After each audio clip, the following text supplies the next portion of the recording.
Some characters seem like they only exist for comic relief, but when everything starts falling apart, they step up when nobody expects them to. So here are 8 times the goofy character locked in, starting with Miles Morales from the Spider-Verse films. Just let go. Be in the moment. I am in the moment. It's a terrible moment. Right off the bat, Miles doesn't really inspire a lot of confidence as the city's new Spider-Man in Into the Spider-Verse. He keeps sticking to random surfaces and can't even control his new abilities without smacking into something. So it makes sense that the other Spider people don't have much faith in him at first. The real problem, though, is that Miles never has faith in himself either. But the moment he lets go of his self-doubt, things start to look up. Double tap to release and twist it out again. Okay. Twist and release it. Twist, release. With Peter B and Gwen helping him, Miles slowly starts getting the hang of his abilities. And once he takes that leap of faith and stops trying to prove he's ready, he truly becomes Spider-Man. This 14-year-old even takes down Kingpin, which is something not even the original Spider-Man could do. But while Miles still had his friend's support in the first, which is something Po from the Kung Fu Panda franchise can relate to. Monkey, mantis, crane, viper, tigress, roar! Po is the definition of don't be afraid to dream big, because somehow this guy gets to fight alongside the Furious Five all because a kooky old tortoise pointed at him. Everyone thinks it's a joke when he becomes the Dragon Warrior, and honestly, you can't really blame them. Boo! You stink! But it's only when Shifu realizes that the secret to unlocking Po's kung fu potential is snacks that the panda starts to lock in. And after learning the secret of the Dragon Scroll, Po finally grows into his own. I'm not a big fat panda. I'm the big fat panda. After Tai Lung puts everyone in the film through hell, all it takes for Po to defeat him is his pinky. He learns the Wuxi finger hold on his own and sends Tai Lung to the spirit realm. You'd think Po couldn't get any cooler until Kung Fu Panda 2 brings about a new side of our hero. The film explores Po's traumatic past when Lord Shen massacred his entire village because of his paranoia about pandas. Despite learning the painful truth, however, Po manages to achieve inner peace and deflect Shen's cannonballs like he's swatting away some flies. And he somehow farms even more aura in Kung Fu Panda 3. Belly gong. Butt slap. Kai successfully stole the Master Oogway's chi, yet here he is getting thrown about like a ragdoll. Once again, Po thinks outside the box and decides to overload Kai with the entire Panda Village's chi, causing him to explode. Po therefore may have started as the least qualified person in the room, but time and again he becomes exactly who everyone needs.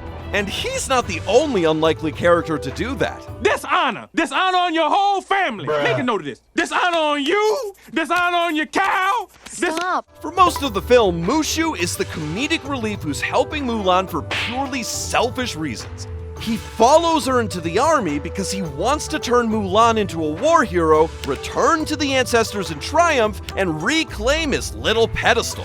Although most of his advice on impersonating a man is questionable at best, he still tries to protect her. Somewhere along the way, she stops being his ticket back to glory and becomes someone he actually cares about. And this shift is most apparent when he follows her into danger to protect China from Shan Yu. Ready, Mushu? I am ready, baby! Like me! This ruthless Hun survives an avalanche, but still gets taken down by a woman with a fan and an itty-bitty dragon. With his flair for the dramatic, Mushu helps Mulan turn Shan Yu into a spectacle for everyone to see. His role as the lighthearted sidekick continues in Mulan 2, except this time his selfish side returns with a vengeance. Mushu spends most of the film driving a wedge between Mulan and Shang so he can remain Mulan's guardian. The irony that, as her protector, he's actively trying to sabotage her happiness is insane.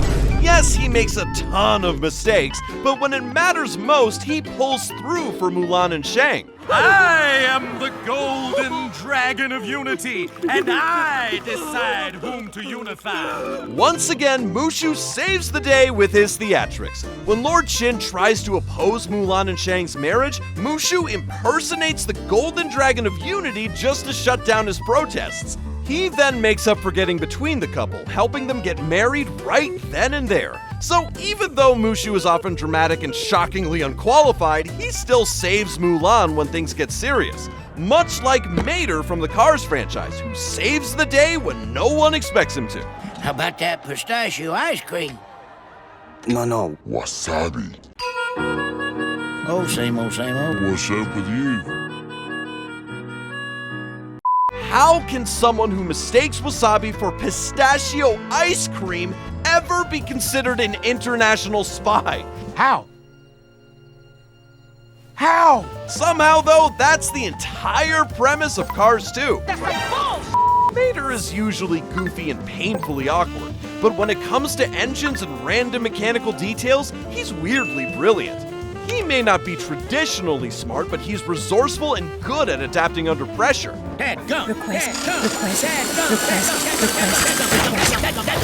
Who knew the word dadgum could be Mater's salvation? Like everyone else, the bad guys don't expect much from him. But Mater still manages to cut his ropes and rushes to save his best friend, Lightning McQueen.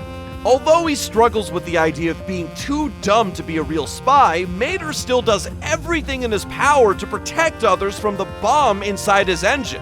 And in the end, his belief in himself actually saves the day. Sir Axelrod created the race, Mater. Why would he want to hurt anyone? To make all in all look bad, so everybody go back to using oil.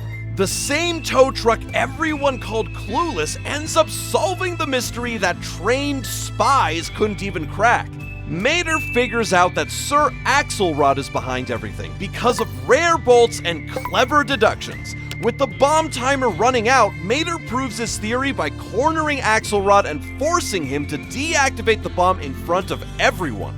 By the end, Mater proves that goofy characters can still be heroic.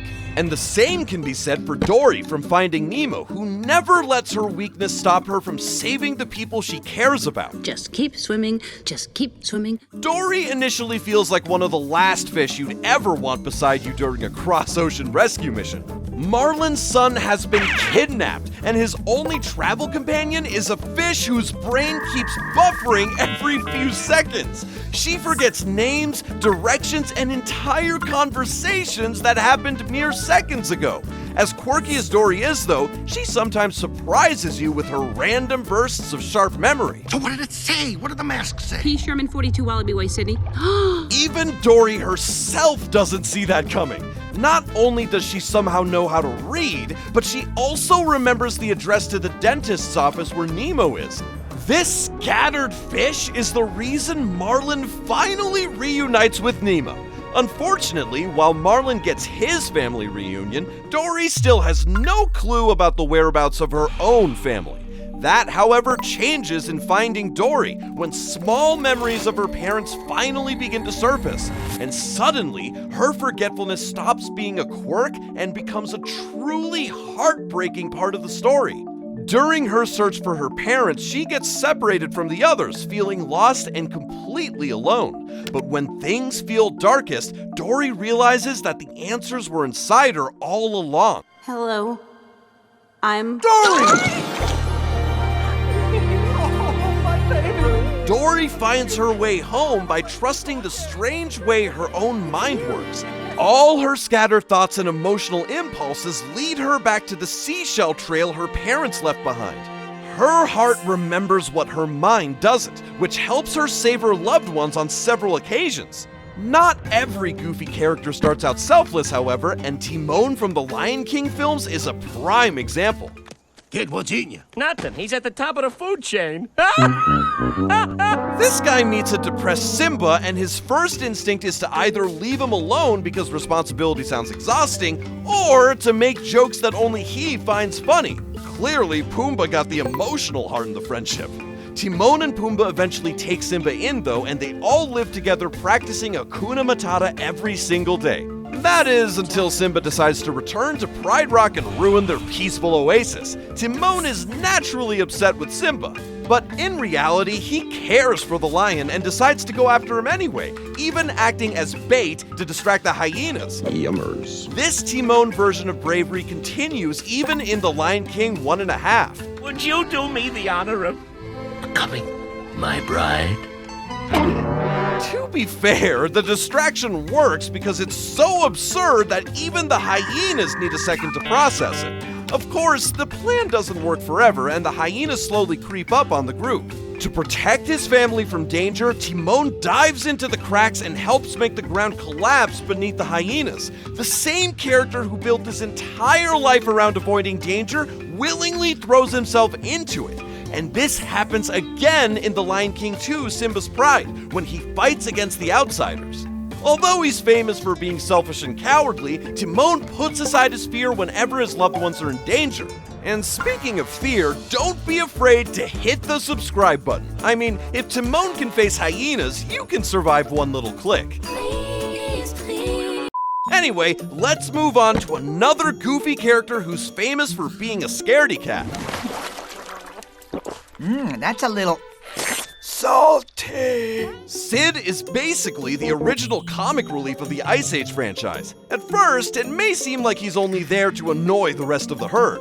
In reality, though, he's actually one of the most sensitive members of the group. That becomes clear when he and Manny find baby Roshan in the first Ice Age. While Manny sees the baby as a problem he never asked for, Sid takes it upon himself to try to return him to his tribe. He knows what abandonment feels like, so he refuses to let Roshan go through the same thing. And by the time they finally give Roshan back, each member of the herd has a beautiful bond with the baby, especially Sid. But apparently, one surprise babysitting adventure wasn't enough for the sloth. Don't worry, you're not alone anymore. Once again, Sid's abandonment issues lead him to adopt some eggs and become their self-proclaimed mother. And when those eggs hatch into baby dinosaurs, even that doesn't scare him away. He genuinely loves those babies and would do anything to protect them, even from their real mother. And you're gonna have to go through me to get them. The same Sid who's famous for being a coward stands up to an actual dinosaur just to protect his babies. Of course, that still doesn't stop the mama T-Rex from taking Sid and her babies, but it's heartwarming to see that even the baby dinosaurs grow attached to Sid, defending him from their own mother and stopping her from eating him. So it's safe to say that Sid's superpower is being annoyingly lovable. A trait that's also shared by Sokka from Avatar: The Last Airbender. Drink cactus juice. It'll quench you. Nothing's quenchier. At first, it seems like Sokka's only real weapons are his sense of humor and sarcasm. All he has is a boomerang and an arsenal full of jokes to keep everyone entertained. But while he's definitely the comic relief, there's much more to Sokka than meets the eye. For instance, he can always admit when he's wrong, which we see clearly when the gang runs into the Kyoshi warriors. Sokka looks down on them in the beginning, thinking a bunch of girls can't have ambushed them. When he sees their skills, though, he puts his ego aside for once. I would be honored if you would teach me. Even if I'm a girl? I'm sorry if I insulted you earlier. This is a man. That right there is a huge turning point for Sokka. He goes from mocking the Kyoshi warriors to dressing like one just so that he can learn their fighting style. That's the thing about Sokka. He's the only one in the group who can't bend elements, something he often feels insecure about. Instead of drowning in self-pity though, Sokka keeps finding ways to improve his skills. He learned swordsmanship from Master Piandao, one of the greatest swordsmen in Fire Nation history, and his boomerang, which starts as his goofy signature weapon, eventually becomes something he uses with real skill. But Sokka's greatest weapon, as it turns out, is actually his brain. The inner part and the outer part are connected by these braces. If we cut through them, the entire thing will collapse. While everyone else is focused on bending, Sokka looks at the actual structure and figures out how to bring the drill down. Without any other abilities, he learns to observe and improvise instead. Eventually, he becomes the person everyone relies on for strategy. And by the time the show's finale comes around, Sokka even manages to take down an entire fleet of Fire Nation airships using strategy alone, making him yet another goofy character who locks in.